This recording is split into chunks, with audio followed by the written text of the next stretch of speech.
Hmm. Ano yan? Balanoy? Kinakain din siya. Tingnan niya, parang hindi ako pamilyar dito ah. Balanoy? Ah, Balanay po. ba't ganun? Ang amoy niya ano? Balanay po. Balanoy? Opo. First time ko to ha. Pero, ang bango niya. Masarap to sa mga malalangsa. Ano yan? Unti po. Unti. Tapos ikaw, talagang, Bago. unti, talagang inuubos yung mga gulay sa bundok. Sige, lagay niyo na dun. Sa may lalagyan natin. Oh. Doon sa may ano, balanoy. Opo, balanay. Ano to? Saan hinahalo? Sa biya? Sa bangos. Anong luto? Asin bechin lang. Tas bangos.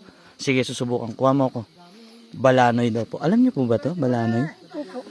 Hindi, kayo alam. Pero Meron sa inyo po.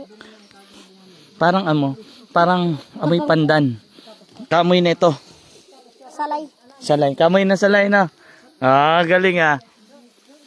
Hawig siya na ng salay. Yun. Labang. Mabango, mabango. Pang ano siguro siya? Ayun po, puso.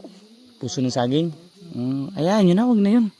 Napakarami yun ng balanoy. Sige, dagdagan mo pa. Para tulungan mo siya. Para balanoy. First time ko ito matitikman, balanoy. Halos lahat naman ng gulay sa bundok nakain ko na. Pero tong balanoy, di ko lang alam kung natikman ko na to. Di ako sigurado. Ayan o. Tumutubo lang sa bundok yan? Opo. Talaga? Di parang damo lang siya, no? Opo. Pero amoy pandan, ay tanlad. Amoy tanlad. Walang pagkakaiba sa amoy ng tanlad. Amoy layano. Ano ba tawag dito? Salay.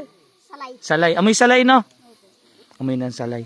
Sige na, pasok mo na lang doon sa Ang dami kong matitikmang mga kakaibang gulay talaga dito sa bundok. Sige, dagdagan mo. Ito po, buto na po.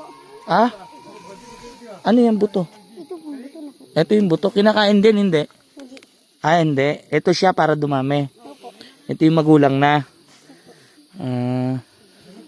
Marami na ba yan? Opo. Sige, pwede na yan. Lagay mo na dun sa may Ayun po, siling po. Meron na dun. Balanoy. Ang galing no? Ang dami mong matututunan sa kanila na pagkain sa bundok Na lahat masarap po Hindi lang basta gulay lang. Kumbaga kakaiba yung mga lasa. Yung balanoy kahawig ng lasa ng amoy ng tanlad. Amoy ng tanlad. Kaso ang pagkakaiba lang, amoy siya ng tanlad. Pag may palaka. Sa panlang tanggal din na lang sa balanoy. Pero ang kagandahan, nakakain siya, hindi katulad ng tanlad, no? Ilagay mo sa Bangus. tawag niya sa palawasan. Oo, sa palos. Palos. Kahit ilagay mo doon. Pwede. Ang galing Meron ka pang wifi?